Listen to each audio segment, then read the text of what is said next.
étudiantes et chers étudiants, bonjour. Je suis Habiba Dassouli, formatrice en développement personnel et professionnel. Bienvenue dans cette nouvelle capsule. Aujourd'hui, nous allons explorer l'univers de l'assertivité et de la communication non violente, deux compétences essentielles pour une communication efficace. En effet, la qualité de notre communication a un impact direct sur nos relations. Nous parlons alors d'intelligence relationnelle. Je vous invite donc à travers cette vidéo à explorer ces outils puissants et à découvrir quelques exemples qui, je le pense, pourront vous servir comme base pour une pratique au quotidien. Commençons déjà par expliquer qu'est-ce que l'assertivité. L'assertivité, c'est l'art d'exprimer ses pensées, ses sentiments et ses besoins de manière directe, honnête et respectueuse. C'est trouver l'équilibre entre l'agressivité et la passivité. L'assertivité représente la capacité à s'affirmer sans chercher à dominer. Elle nécessite une bonne base d'estime de soi et de confiance en soi pour installer une relation basée sur le respect de l'autre et de ses émotions. Si le mot assertivité n'est pas très connu dans la langue française, c'est qu'en réalité, l'assertivité vient du mot anglais assertiveness, qui vient lui-même du verbe to assert, qui veut dire défendre son opinion et ses droits dans le respect de l'autre. En réalité, l'assertivité, c'est tout simplement un art de communiquer nos idées, nos sentiments ou de défendre nos droits sans offenser ou heurter l'autre. Pourquoi l'assertivité est importante? L'assertivité permet de nous affirmer tout en respectant les droits et les sentiments des autres. Elle est la clé de relations saines et équilibrées. S'approprier l'art d'être assertif, c'est apprendre à gérer ses émotions pour trouver un juste milieu entre l'agressivité et la passivité. Être assertif augmente la confiance en soi et l'estime de soi.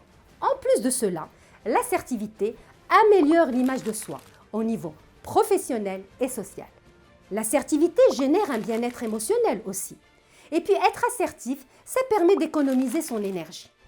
L'assertivité permet aussi d'installer un cadre de respect pour pouvoir installer une relation de travail saine et un cadre de vie sans stress. Mais finalement, comment ça marche? Il y a des techniques verbales qu'on appelle le disque rayé. Et c'est en fait la méthode qui consiste à répéter ce que l'on veut ou attend de l'autre. Suivi du disque rayé, nous pouvons mettre en place le fogging. C'est quoi le fogging? C'est savoir isoler dans le discours le point sur lequel on peut trouver un accord positif, le point de discorde. Ensuite, une attitude, c'est-à-dire utiliser des expressions d'estime et de respect de l'autre, un regard franc, un visage souriant. Savoir accepter une critique en montrant sa capacité à corriger son erreur.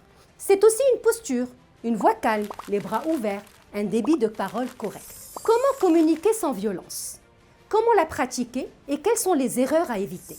La communication non violente est une méthode de communication qui vise à créer une connexion empathique avec les autres. Elle implique l'expression honnête de nos propres besoins et l'écoute empathique des besoins des autres. Comment pratiquer la communication non violente au quotidien? Voici quelques conseils. Première des choses à faire, observer sans juger. Ensuite, identifiez et exprimez vos besoins. Soyez responsable de vos émotions. Formulez des demandes raisonnables. Soyez attentif à votre critique intérieure. Quelles sont les erreurs à éviter? Il y a plusieurs erreurs courantes que les gens font en communication non violente. Par exemple, les jugements moralisateurs, les comparaisons, le refus de responsabilité, exiger plutôt que demander, utiliser des récompenses et des punitions pour manipuler le comportement des autres. Passons maintenant à la pratique. Je vais vous donner quelques exemples de communication assertive et non violente. Ensuite, je vous proposerai quelques exercices pour pratiquer ces compétences. Exemple d'utilisation ou de situation pour utiliser la communication non violente. Par exemple, pour aborder des sujets délicats, pour dire non ou établir des limites, pour contredire ou rétablir la vérité, pour clarifier des malentendus ou restaurer le dialogue après un conflit, pour comprendre le comportement des autres. Donnons quelques exemples maintenant. Quand quelqu'un arrive en retard, au lieu de lui dire « tu es toujours en retard, ce n'est plus acceptable », on peut lui dire en mode communication non violente « quand tu arrives en retard, je me sens inquiet et négligé. J'ai besoin de me sentir en sécurité et de savoir que nous pouvons compter l'un sur l'autre. » Un autre exemple dans votre vie courante d'étudiant. Quand quelqu'un élève la voix sur vous, au lieu de lui dire « pourquoi tu me cries dessus ?» On peut utiliser la communication non violente pour lui dire « je comprends que tu sois contrarié, mais je n'accepte pas que tu élèves la voix sur moi. Je le vis comme un manque de respect. Vous l'avez vu, la pratique de la communication non violente peut être dans votre quotidien. En conclusion, on peut dire que l'assertivité et la communication non violente sont deux compétences essentielles pour une communication efficace. En les pratiquant, nous pouvons améliorer nos relations et notre bien-être. Être assertif augmente la confiance et l'estime de soi. On peut donc retenir que l'assertivité améliore l'image de soi au niveau professionnel et social. L'assertivité génère un bien-être émotionnel. Être assertif permet d'économiser son énergie. Et l'assertivité permet d'installer un cadre de respect pour avoir une relation étudiante saine et un lieu de travail sans stress. Pour conclure, il est important de reconnaître ses erreurs et de travailler à les éviter pour améliorer notre communication avec les autres.